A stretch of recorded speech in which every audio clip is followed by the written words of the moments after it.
Chapter 11. Isaac. The Canaanites were idolaters, and the Lord had commanded that his people should not intermarry with them, lest they should be led into idolatry. Abraham was old, and he expected soon to die. Isaac was yet unmarried. Abraham was afraid of the corrupting influence surrounding Isaac, and was anxious to have a wife selected for him who would not lead him from God. He committed this matter to his faithful, experienced servant, who ruled over all that he had. Abraham required his servant to make a solemn oath to him before the Lord that he would not take a wife for Isaac of the Canaanites, but that he would go unto Abraham's kindred, who believed in the true God, and select a wife for Isaac. He charged him to beware, and not to take Isaac to the country from which he came, for they were nearly all affected with idolatry. If he could not find a wife for Isaac, who would leave her kindred and come where he was, then he should be clear of the oath which he had made. This important matter was not left with Isaac, for him to select for himself, independent of his father. Abraham tells his servant that God will send his angel before him to direct him in his choice. The servant to whom this mission was entrusted started on his long journey.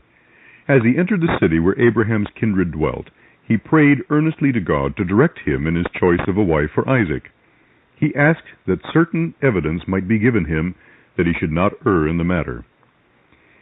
He rested by a well, which was a place of the greatest gathering. Here he particularly noticed the engaging manners and courteous conduct of Rebekah. In all the evidence he had asked of God, he received that Rebekah was the one whom God had been pleased to select to become Isaac's wife. She invited the servant to her father's house. He then related to Rebekah's father and her brother the evidences he had received from the Lord that Rebekah should become the wife of his master's son, Isaac. Abraham's servant then said to them, "And now, if ye will deal kindly and truly with my master, tell me, and if not, tell me, that I may turn to the right hand or to the left." The father and brother answered, "The thing proceedeth from the Lord. We cannot speak unto thee bad or good. Behold, Rebekah is before thee. Take her and go, and let her be thy master's son's wife, as the Lord hath spoken." And it came to pass that, when Abraham's servant heard their words, he worshipped the Lord, bowing himself to the earth. After all had been arranged, the consent of the father and brother had been obtained. Then Rebekah was consulted whether she would go with the servant of Abraham, a great distance from her father's family, to become the wife of Isaac.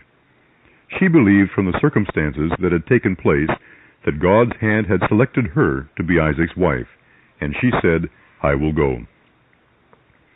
Marriage contracts were then generally made by the parents, yet no compulsion was used to make them marry those they could not love.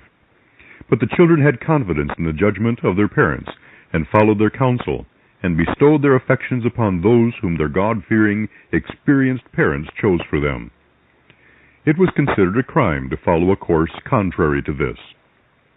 What a contrast to the course now pursued by many children! Instead of showing reverence and due honor for their parents by consulting them and having the advantages of their experienced judgment in choosing for them, they move hastily in the matter and are controlled by impulse rather than by the judgment of their parents and the fear of God. It is often the case that they contract marriage without even the knowledge of their parents, and in many instances their lives are embittered by hasty marriages because the son-in-law or the daughter-in-law feels under no obligation to make their parents happy. Young men and women sometimes manifest great independence upon the subject of marriage, as though the Lord had nothing to do with them, or they with the Lord in that matter, and that it was purely a matter of their own, which neither God nor their parents should in any wise control. They seem to think that the bestowal of their affections is a matter in which self alone should be consulted. Such make a serious mistake, and a few years of marriage experience generally teaches them that it is a miserable mistake. This is the great reason of so many unhappy marriages in which there is so little true, generous love and so little exercise of noble forbearance toward each other. These often behave in their own homes more like pettish children than the dignified, affectionate husband and wife. Isaac had been trained in the fear of God to a life of obedience. And when he was 40 years old, he submitted to having the God-fearing, experienced servant of his father choose for him. He believed that God would direct in regard to his obtaining a wife. Children now, from 15 to 20, generally consider themselves competent to make their own choice without the consent of their parents, and they would look with astonishment if it should be proposed to them to move in the fear of God and make the matter a subject of prayer. Isaac's case is left on record as an example for children to imitate in after generations, especially those who profess to fear God. The course which Abraham pursued in the education of Isaac that caused him to love a life of noble obedience is recorded for the benefit of parents, and should lead them to command their households after them. They should instruct their children to yield to and respect their authority, and they should feel that a responsibility rests upon them to guide the affections of their children, that they may be placed upon persons who their judgment would teach them would be suitable companions for their sons and their daughters. It is a sad fact that Satan controls the affections of the young to a great extent, and some parents feel that the affections should not be guided or restrained. The course pursued by Abraham is a rebuke to all such.